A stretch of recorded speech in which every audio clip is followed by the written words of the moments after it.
Hi class, this is Emily Leahy, your college instructor over at Murray State College in teaching and nutrition.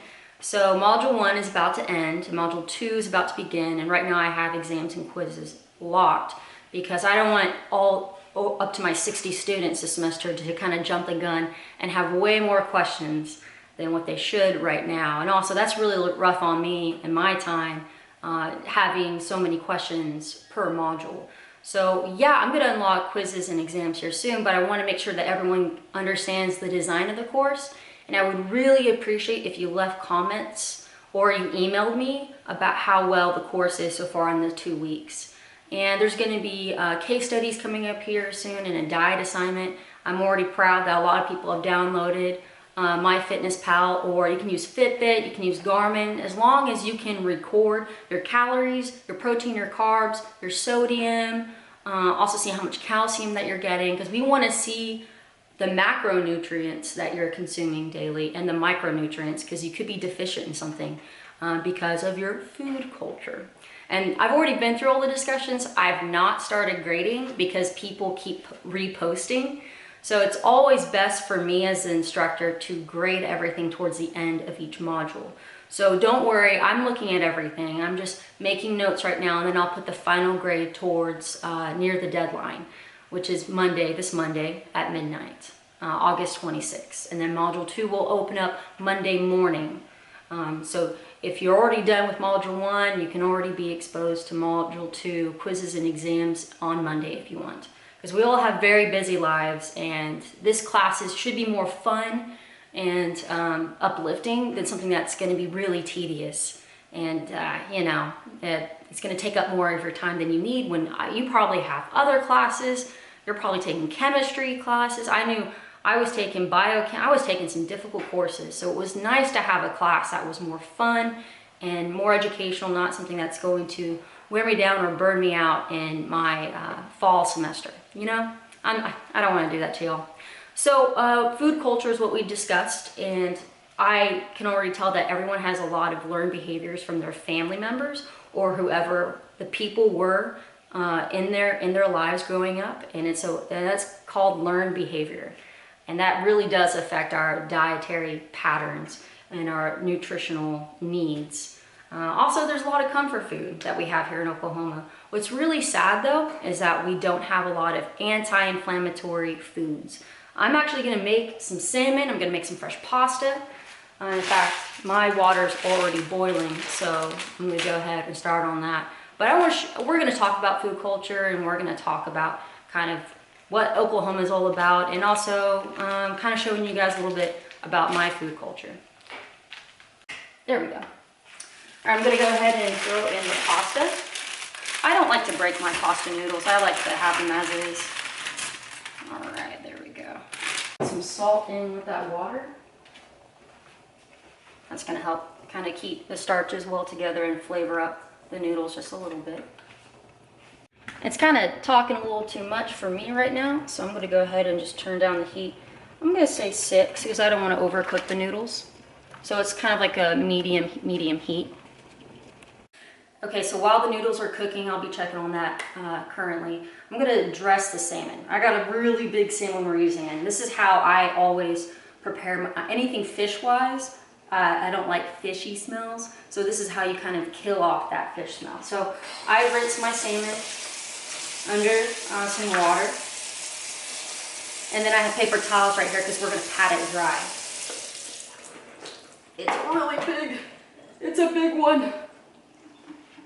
I'm not kidding, this is a very massive salmon. So I have a few layers of paper towels. I'm gonna grab some more.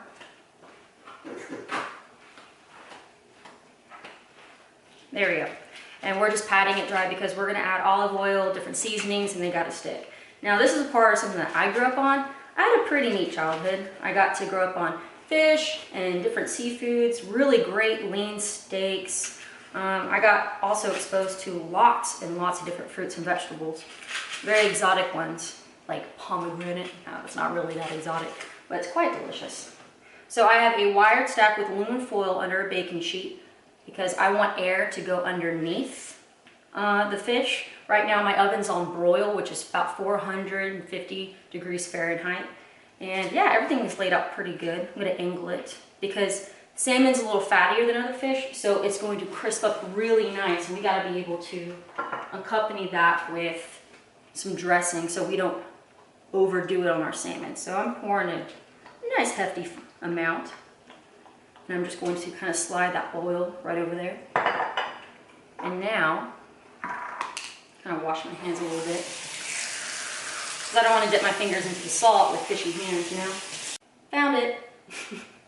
Just using that to dry my hands. I'm going to put it in my pocket though. There we go. So let's do salt first. And I want to dress it up pretty well because this is a big salmon fillet. This is massive, massive salmon. I would say this is a good 6 pounds. Oh no, I would 4 to 6 pounds. Yeah. Do a little more. There we go. That looks pretty good. What I like about cooking too is that you can apply your own salt to it, so it's not, you know, super high in sodium versus, you know, frozen items that we, in our culture, that we do buy quite a bit. All right, now I'm doing cracked pepper. And here's a really neat trick right here. So I'm doing onion powder. And I'm pretty happy with the onion powder with this because it's going to cook and bake and some of that seasoning is going to fly off, especially if I use some fresh garlic. I'm just going to put a little bit right on top. And there's a lot of oil in garlic, so that's going to spread out, kind of increase the flavor because I have onion powder on here. You know, onion has a best friend and it's garlic. So I can't really separate the two. They're best friends, you know. And then I'm going to take a lemon. I'll show you guys how I prepare my lemon. Okay, so here's my lemon. I need to break some of the fibers. So I'm going to apply some pressure, roll that out. Yeah, did that pretty well. Take my giant knife. I'm going to cut that in half. There we go. Sweet. All right, that's basically it. I'm going to add this to the salmon. Okay, so here we have our salmon. I'm going to put some juice right on there. I'm going to save this lemon too for when the salmon's done because I love a little extra fresh lemon. And I'm going to take my zester and I'm going to just lightly add some extra oil on top because that's going to make it smell really good and cut that fishiness.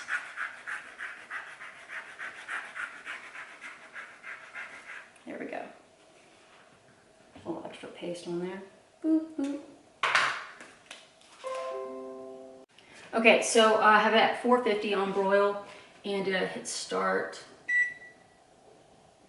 Yes, now it's starting. And I have the rack at the very highest, and that's how you're really gonna broil up your fish really well. And this gets hot really fast, so you gotta throw your fish in now. Yes, yes, yes, yes. And we are going to set the timer for 12 minutes. And that's it, yeah. In 12 minutes, the sucker will be ready, and we're gonna go ahead and work on our sauce. Some garlic to our oil while it's kind of warming up so that the oil gets flavored up really well. So the garlic's talking to us. Whenever the garlic starts talking, that's when you start adding more friends to the plate, right? More playmates. And so we're adding onion, because remember, onion and garlic are best friends. You can't really separate them. So we're gonna let those caramelize for just a couple minutes till they get nice and brown. So I just drained the pasta. I'm adding cold water. There we go, cold water. Because I want to kill off the cooking of the noodles. Okay, so now we have our garlic and onion playing. Let's add some salt, fresh pepper. That's going to help with the flavor of the oil. Now what we're going to do is we're going to whisk this with some of that vegetable broth and a little bit of olive juice. It's more vegetable broth than olive juice, like 2 tablespoons olive juice and then probably half a cup of vegetable broth.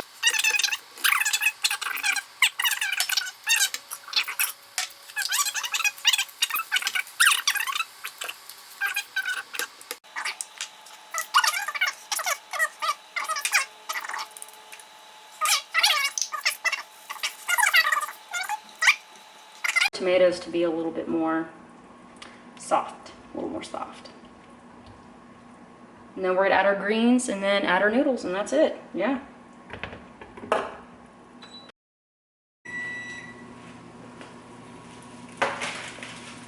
There we go. And that is our salmon.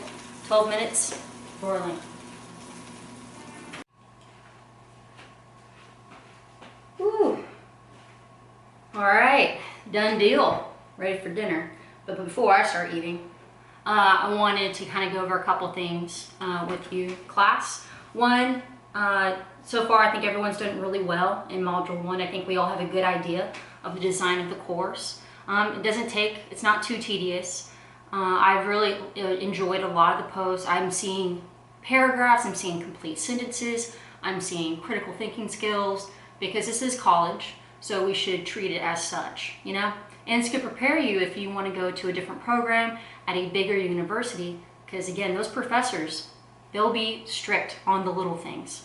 And I'm just here to guide you and help you. I'm not going to grade harsh on grammar or anything like that. Again, I just don't want to see a Twitter post. I like to see at least a capitalized I once in a while.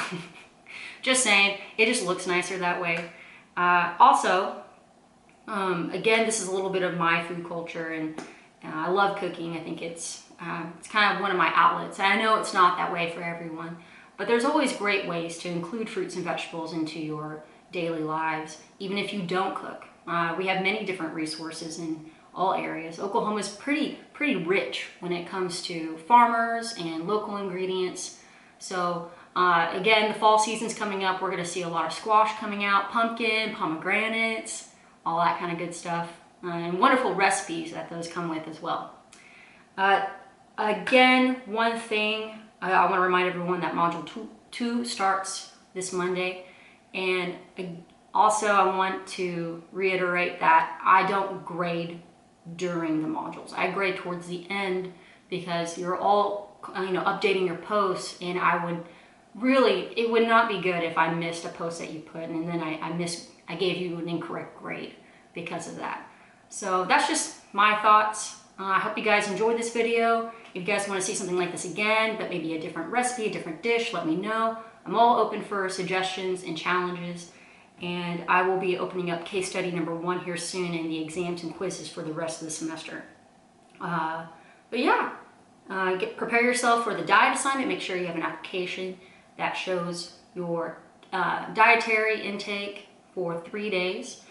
And also that can also include exercise logs as well. But we'll talk more about the diet assignment. I just want to prepare everyone, and just words of wisdom whenever that diet assignment comes up, because I did have a lot of students really suffer because they turned things in late, and also they felt they did everything to the last second. And I just want to say now, you can't do everything at the last second in this course, because this is on you. This is an online course. I'm here to guide, I'm here to inspire, I'm here to motivate, and I want this class to be fun. I don't want this to be a Debbie Downer of a course.